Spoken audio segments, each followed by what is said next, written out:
बिन बेटी ससुराल। नेहा और कोमल कहने को तो देवरानी जिठानी थी, पर दोनों देवरानी जिठानी में सगी बहनों से भी ज्यादा प्यार था। और होता भी क्यों नहीं, आखिर उनके ससुराल में बेटियों की कद्र जो नहीं थी, वहीं वो दोनों एक दूसरे की परेशानियों को अच्छे से समझती थी।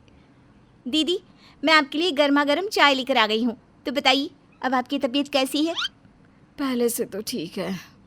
दोनों देवरानी जेठानी साथ में बैठकर चाय पी रही होती है कि तभी वहाँ उनकी सास उषा आ जाती है, जो उन्हें एक साथ देखकर ताने देने लगती है।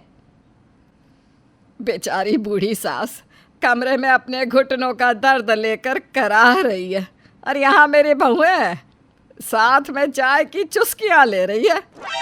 मैं आपके कमरे में चाय लेकर आ रही थी माँ जी। हाँ, अब अपनी गलती छुपाने के लिए तो ऐसा ही बोलेगी ना। एक बार फिर बिना गलती के उषा अपनी दोनों बहुओं को खरी खोटी सुनाकर चली जाती है। समय यूं ही बीतता है और देखते ही देखते संडे का दिन आ जाता है। संडे वाले दिन उषा का बड़ा बेटा कमरे में बैठकर ऑफिस का कुछ ज़रूरी काम कर रहा था, और तभी अचानक से नेहा के हाथों से पानी रवि के फाइल पर गिर जाता है। गवार औरत, ये क्या किया तुमने? दिखाई नहीं दे रहा कि मैं यहाँ काम कर रहा हूँ? मुझे माफ़ कर दीजिए रवि जी, मैंने जानबूझकर ये नहीं किया। मैं भी साफ़ कर देती हूँ। भगवान का शुक्र है कि आपके इम्पोर्टेंट डॉक्यूमेंट गीले नहीं हुए। इसका मतलब तुम चाहती हो कि मेरे इम्पोर्टेंट डॉक्यूमेंट भी गीले हो जाए? नहीं, मेरे कहने का वो मतलब नहीं था। तुम्हारे कहने का क्या मतलब था अच्छे से समझ रहा हूँ मैं। तुमने तो कभी काम किया नहीं और ना ही पैसे कमाए। अमीर घर में शादी हो गई, और क्या चाहिए? मुफ्त की रोटियां तोड़ रही हो। इस तरह से रवि बिना सोचे समझे बस बोलता ही जाता है। रवि की आवाज़ सुनकर अब कमरे में कोमल और उषा भी आती है। रवि को गुस्से में देख उषा आग में घी डालने का काम करती है। अरे बेटा, इन दोनों देवरानी जेठानी से कोई काम सही से नहीं होता। बस इन दोनों को गप्पे मारने के लिए कह दो। छोड़ो ना माँ, अब इनसे क्या कहना। और तुम खड़ी खड़ी मेरा मुंह क्या देख रही हो? निकलो यहाँ से, काम करने दो मुझे। रवि सबके सामने नेहा की इंसल्ट करता है और नेहा अपनी आंखों में आंसू लिए रोती हुई वहां से चली जाती है। नेहा को इस तरह रोता देख कोमल को जरा भी अच्छा नहीं लगता और वो उसे चुप करवाती है। दीदी बस भी करो रोना, आपको रोता देख मुझे अच्छा नहीं लग रहा। कोमल, जब किस्मत में रोना लिखा हो तो इंसान कर भी क्या सकता है। आप बिल्कुल सही कह रही हो दीदी। कभी कभी मैं खुद भी अपनी किस्मत को कोसती हूँ कि मैं किस घर की बहू बन गई। इस घर में बेटी नहीं है, शायद इसीलिए इस घर के लोगों को बेटी की कद्र नहीं है। अगर इस घर में बेटी होती तो शायद हमारे साथ इस तरह का बर्ताव नहीं करते। पर ये सब तो कहने की बात है कोमल। माँ जी खुद भी तो एक औरत है ना, फिर भी वो अपने बेटों को समझाने के बदले उनको शाबाशी देती है।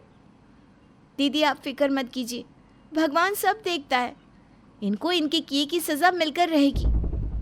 इस तरह दोनों देवरानी जेठानी एक दूसरे के दुख दर्द को समझती हैं और एक दूसरे के सुख दुख में खड़ी रहती हैं। अब इसी तरह से कुछ दिन बीत जाते हैं। दीदी, कल मेरी बहन आ रही है, मैं क्या करूं?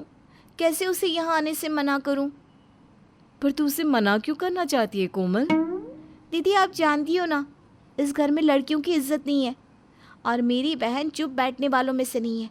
अगर उसने हमारे साथ ऐसी बदसलूकी होते हुए देख ली तो वो तो इनके खिलाफ आवाज़ उठाएगी।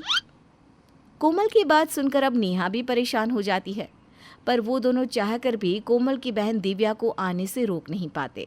कोमल दीदी कैसी हो आप? जब से शादी की है तब से तो मायका ही भूल गई हो। वो तो अच्छा है कि मेरा एग्ज़ाम सेंटर यहाँ पर पड़ा है, इसी बहाने मैं कुछ दिन यहाँ पर रह भी लूँगी। ये तो बहुत अच्छी बात है दिव्या। अच्छा अब जाकर फ्रेश हो जा, मैं तेरे लिए कुछ खाने को लाती हूँ। अरे कोमल, तुम क्यों किचन में जाओगी? मैं हूँ ना। इतने दिनों बाद तुम अपनी बहन से मिल रही हो, तुम बैठकर बातें करो, मैं दिव्या के लिए नाश्ता लेकर आती हूँ। कोई ज़रूरत नहीं है किसी की खातिरदारी करने की, वो कुछ दिनों के लिए यहीं है।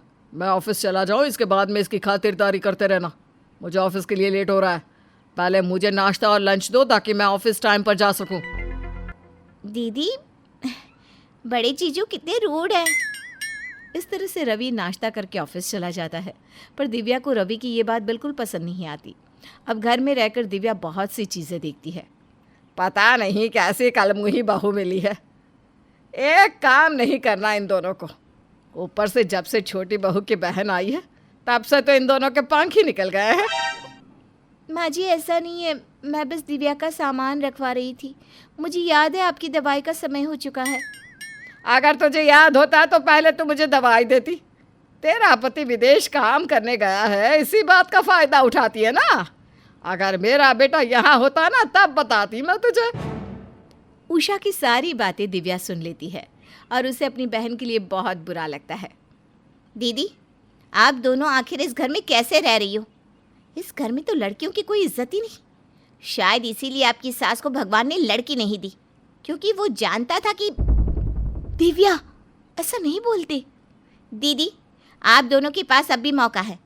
आप दोनों चाहो तो इस घर को ठीक कर सकती हो, और वैसे भी हमें अपनी इज्जत खुद बनानी पड़ती है। आप दोनों बस वही करिए जो मैं कहूँगी, फिर देखना कैसे दोनों माँ बेटी की अकल ठिकाने आती है।